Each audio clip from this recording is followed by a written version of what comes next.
Hello नमस्कार। सुकन्या समृद्धि योजना, यह योजना बेटियों के लिए चलाई जाती है। अगली वीडियो में आप लोगों को मैं बताया था कि उनकी शादी और पढ़ाई लिखाई के खर्चों में प्रयोग किया जाता है इस योजना का। यह एक सरकारी योजना है जिसमें 250 रुपया सालाना कम से कम भरा जाता है और ज़्यादा से ज़्यादा 1.5 लाख रुपए। इसमें जो है चक्रवृद्धि ब्याज से पैसा मिलता है 7.6%। यहाँ पर जो इसमें 7.6% ब्याज चक्रवृद्धि ब्याज मिलता है। और ये बेटियों के लिए बहुत ही उत्तम योजना है। बेटी बचाओ बेटी पढ़ाओ के तहत ये योजना बनाई गई। इसमें बहुत अच्छा ये होता है कि जब शादी करना होता है बेटी का तो पिता को बहुत टेंशन होता है पैसे का जुगाड़ करना। तो एक ऐसी योजना धीरे धीरे करके इसमें आप पैसे जुटाओगे, एक बड़ा अमाउंट, अच्छा पैसा इसका जुड़ जाता है। इसमें अगर मान लो हर साल आप 1.5 लाख रुपये जमा करते हो तो 14 साल इसमें जमा करना पड़ता है, तो 21 लाख के आसपास जमा होगा और लास्ट में आपको 70 लाख रुपये से एवं मिलेगा।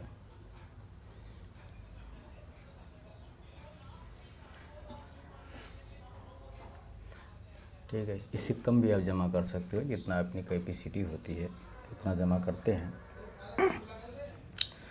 और कम से कम यहाँ 250 रुपये से कम नहीं जमा कर सकते हो। एक मिनिमम अमाउंट होता है, इसे फिक्स किया गया है 250 रुपये। तो इसमें चक्रवृद्धि ब्याज से पैसा मिलता है। जैसे मान लो आपने 1000 रुपया जमा किया,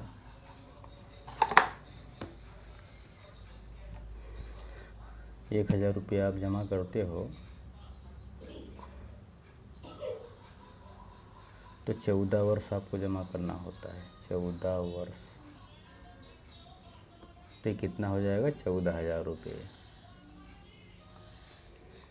ठीक है, इसका चक्रवृद्धि ब्याज से जोड़ लेना है। मतलब कि 1000 रुपये का आप ब्याज निकालिए, कितने परसेंटेज से?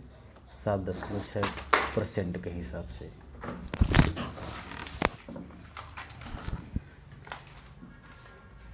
तो 1000 गुणे 7.6,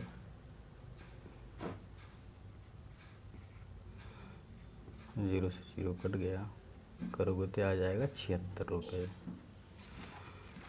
तो 1000 पे एक साल का 76 रुपये ब्याज ये होता है।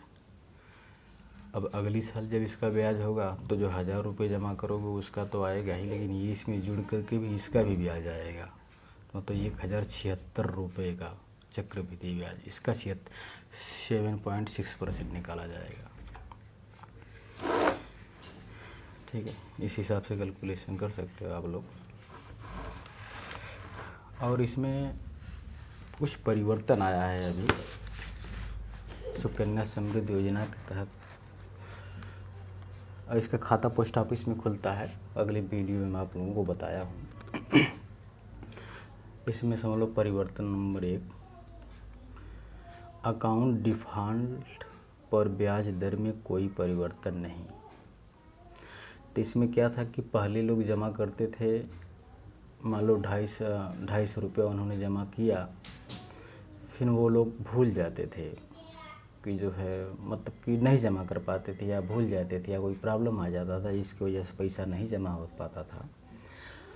तो उस अकाउंट को डिफ़ॉल्ट मान लिया जाता था, मतलब कि वह ये योजना के तहत कोई काम नहीं, उसको ब्याज दर नहीं मिलता था।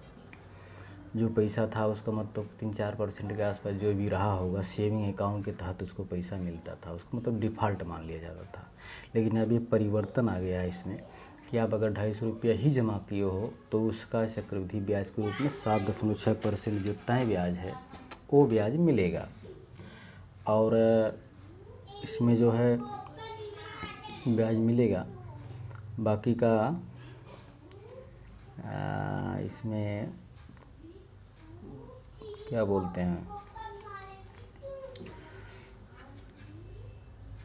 हाँ इसमें क्या होता है कि थोड़ा बहुत जैसे चालू कराने में वापस आपको कुछ थोड़ा बहुत प्लस माइनस पैसे दे करके करवाना पड़ता है, कंटिन्यू हो जाता है वो। परिवर्तन नंबर 2, समय से पहले खाता बंद। तो समय से पहले खाता बंद में पहले क्या मतलब कि क्या था पुराने में कि बेटी की यदि मौत हो जाती है या उसका स्थान परिवर्तन हो जाता है तो खाता बंद किया जाता था।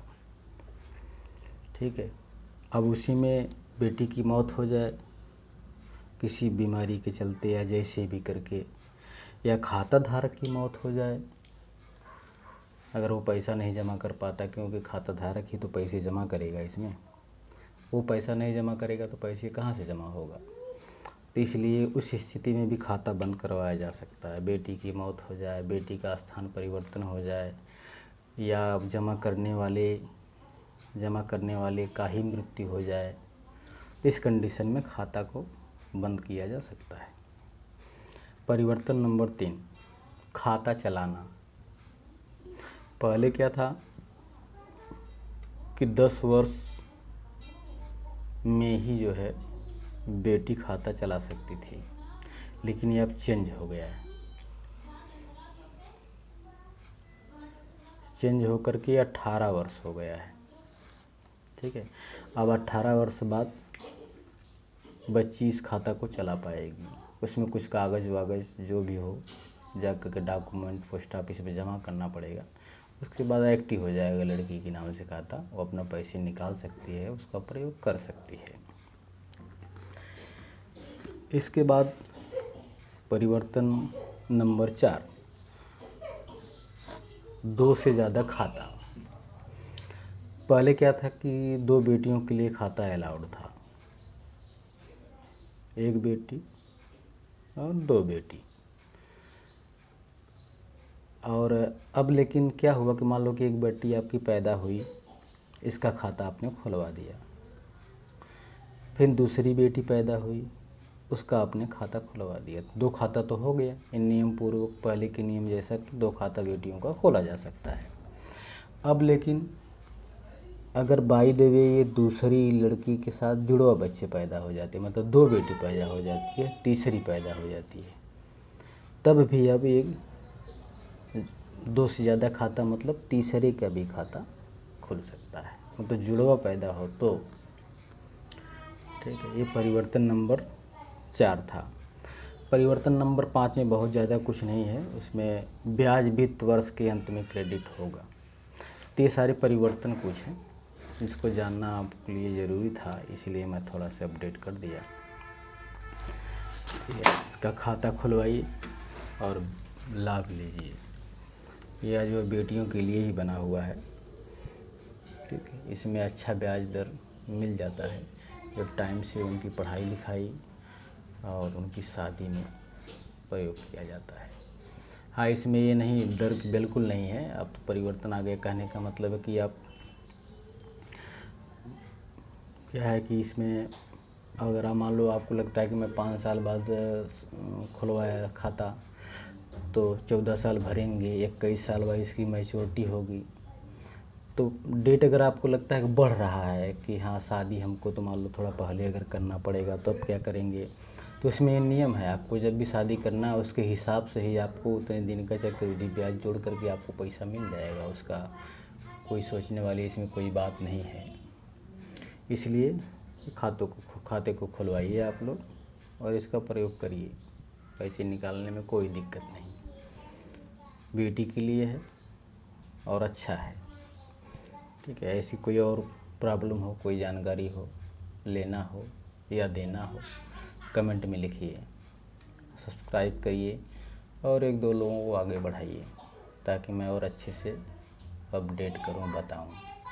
थोड़ा बहुत टाइम मिलता है तो ये सब मैं बताता हूं, लिखता हूं, करता हूं जो मेरी नॉलेज में है। ठीक है, नॉलेज बांटने से नॉलेज बढ़ता है। देखिए, सब्सक्राइब करिए, पढ़िए, सोचिए, समझिए। ओके, धन्यवाद।